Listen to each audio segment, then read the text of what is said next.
AI is a language model, right? So all it is just it's a computer that's able to read and understand what you're saying, right? It is, a lot of people call it like a parrot, right?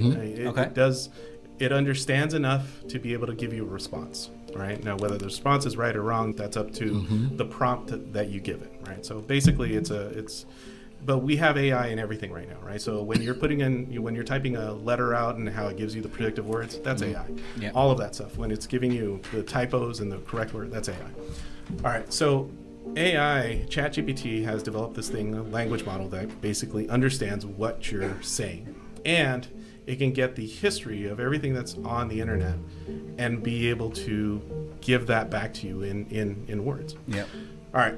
So what happens if you have the greatest salespeople in the world and you have all of that information from the greatest salespeople in the world, and you have a language model that's able to spit that out? Yeah, it's huge. Yep. Right? Exactly. So then now all you have to do is just create a system that would be able to have conversations with people. It's not perfect, right? So it's not like, oh, okay, great. I got this deal and it's at 50% of value. I'm getting it at 50 cents on the dollar. It's not like that. But it is enough to where right now, while I'm having this podcast with you guys, it's texting all of my conversations with my sellers. We haven't connected it to email yet, but that's going to be the next iteration. Once it connects to email, it'll be able to respond back from an email saying, hey, here's what we're looking at. But it basically is now, we have a process where it's like, it's filtering out the lead, right? Are you interested in selling? Do you want full price? What are some of the issues that are going on with the house? Does the roof need repair? Does it need AC? Does it need all this? What do you estimate? So I'm assuming you're skip tracing it thousands of phone numbers, right? Leads, right? And then it's texting those leads? It's texting those leads, right? So for sale by owners are easier, right? For sale by owners are easier because they're putting their hand up, right? With the skip tracing, it's a little bit more difficult because they have to be opted in, right? So we send out keywords on advertising like, hey, cash, right? For a cash offer on a Facebook ad or on a Google ad, just cash this for text. And then once they're in, they're opted in, right? And then we go with that. So for foreclosures, as an example, right? Hey, you want a free how to get out of foreclosure packet? Text help at 12345 or whatever. Then now they're opted in, and now they're part of that follow-up process. Then they get the whatever the download is, right? And now you can start communicating. Now, are these like pre-populated prompts? Like, hey, if I ask, how much do you want for your house? Like it knows which way to go. It knows, it knows, or you tell it. It knows, like it knows enough. So the whole thing about it is the prompt that we have is that you're a real estate investor. From there, what you're going to try to do is do two things. That's it. Oh, sorry. You're trying to do two things. One, to try to get the lowest price on the property, but understanding what the seller's pain points are, and then two, try to book an appointment to have a conversation with them. Most of the time, the appointment is that same day. So then from there, it's just a matter of picking up the phone right as soon as they're done with the assistant, right? Because we have it as an assistant, and then it goes from there. But yeah, as an example, right? We noticed that the property on the way that the conversation would go, hello, this is Mia with Cash Now Homes. We're interested on the property on Taylor Street. Great. Yes, we're interested in, if you're interested in a cash offer, put interested. They say interested. Now they opted in. Once they opted in, great. So can you tell me a little bit more about the property? Starts drilling it down. Okay, can you tell me some of the issues with the property? Starts drilling it down. Okay, what's the best price that you can give us? 9 times out of 10, it's a lower price than what they have listed. Just off of that one ask. Yeah. From there, it goes back to, all right, well, with the repairs that are needed, what is a better price? So they'll ask it twice, and then after that, if they don't want to answer, if there's no communication within a couple of hours, they'll start working on setting up a booking appointment.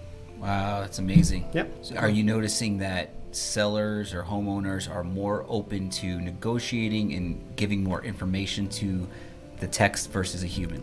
So, yes. The quick answer is yes. The explanation is this, right? Now, when you actually order your food, right? Okay. Would you rather order it with a human being through a counter, or would you actually want to order it online? Right? It's about 50-50. Depends where I'm at. Right? Depends on where you're at, right? But my whole thing is that my experience is that when I order it online, it's less likely that it's messed up. True. So true. Right? So because and I hate to say it, humans, like we have other things going on, especially the newer ones, right? Like the newer humans. Yeah, so we're distracted, we're slow, like, just all those things, right? Yeah. So then this kind of cuts that out, right? If a seller wants to sell just based off of the responses can some people tell it's a bot? Maybe, right? Mm-hmm. But it's about 60% there. My point of it is that, yeah, it's 60% there right now. What's going to happen in a year from now? Yeah. Is it going to be 90%, right? And then and if it's going to be 90%, people are not going to be able to notice the difference between the bot or a human being, right? So that's the reason why. And then also with the AI, not to cut you off, No, sorry, go George, but the more you use it and the more it's getting prompts Yes, and everything like that, the better it becomes. Mm-hmm. So like you said, in the year, yeah, you might be at 85, 90%. Right, exactly. So people are more likely to at least start the conversation off with a text, Yeah. right? Yeah, okay, you're interested in the house that I'm trying to sell? Yes, absolutely, great. What information do you want from it? Boom. And at least these responses are happening while I'm here. So this saves time, Yeah. So this product is doing all of the work while I'm still doing other things, right? What about, well, I think, yeah, do you think as it grows and gets better, it could take it to like the real offer? Or do you think that human needs to jump in? I think it will. I Yeah. think it will. Like we've been testing where it already automatically gives an offer. Obviously, our offers are not like ideal for certain sellers, Yeah. right? But at least they're open to it. Right. So we've been Cool, man. testing it, right? So it's a matter of how is the delivery, just like everything else, right? It's how is the delivery when you're presenting the offer, right? And we are still in a people business. So at the end of the day, I think a conversation with a person is going to be necessary. Yeah. Like you're not going to tell me an 85-year-old seller is going to go ahead and just sign away on a text from an offer from an AI bot that went ahead and sent you a document by DocuSign. True. Like, Yeah. Right. you know what I mean? And it may happen for somebody that may be younger, but not right now. Yeah. Let's just say, for example, I'm doing the PPC, right? And all of a sudden somebody calls me right now. I can't answer that phone. Right. I just spent 10 grand on that one lead that I can't answer the phone because I'm doing this and I'm trying to grow my business. Yep. AI is going to be to the point where it's going to answer that phone call. It's going to screen that seller, and it's going to be able to dictate whether it's a good lead, good viable lead or not for you.